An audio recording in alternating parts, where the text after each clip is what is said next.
Hello po! Alam niyo ba na ang love ay isa sa pinakamakapangyarihang word sa buong mundo? Pwede nating sabihin, I love you, parents, I love you, husband, I love you, friend, or I love you kay Lord. Pero hindi pare-pareho sa lahat ng love. Merong iba't ibang form at ito yung nagtuturo sa atin para magmahal ng tama according to the Bible. Ang unang love ay agape love.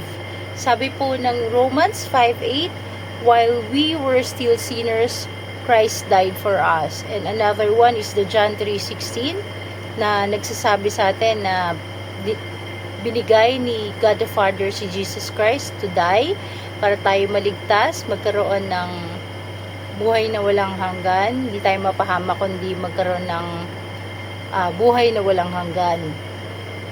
So, ito pong agape love, ang pinaka mataas na klase ng love. Ito po yung love ng Lord sa atin. Ito po ay dapat unconditional.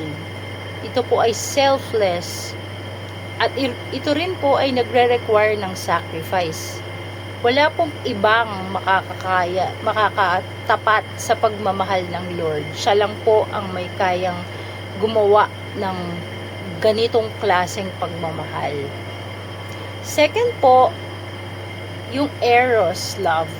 Sabi ng Bible sa Mark 10:9, therefore, what God has joined together, let no one separate. Ito po yung love natin sa asawa natin. Pero dapat, itong love na to nakakapagbigay pa rin ng kaluwalhatian sa Lord. At dapat nakabase yung love na to sa commitment at hindi lang sa emotions. The next one is storge.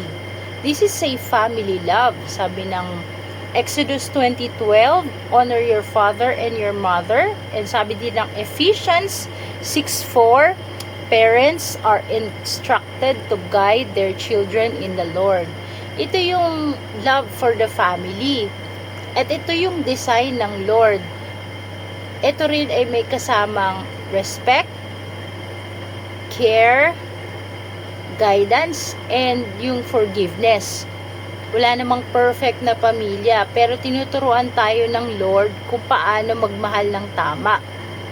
At yung pagmamahal natin sa pamilya natin, yan ay nagpapakita na paggalang natin at ng obedience natin kay Lord. The last one and the fourth one is the philia, which is the friendship love. Sabi ng Proverbs 17:17, a friend loves at all times. And sabi din ng John 15:15, si Lord na nagsasalita nito, I have called you friends. This is your love for your friends. Yung hindi lang friend kapag ka meron ka, kundi kahit walang-wala ka na, magsistick pa rin sa'yo. At si Lord din ang good example nito nung sinabi niya sa mga apostles niya na tinawag niya silang mga kaibigan.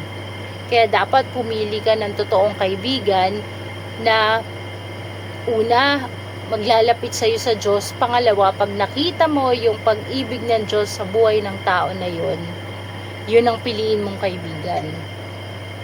Lahat ng love na to importante.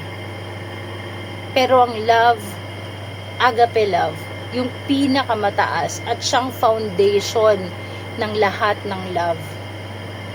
Kung filled tayo ng love ng Lord, nagiging tama yung pag-ibig natin sa ibang tao.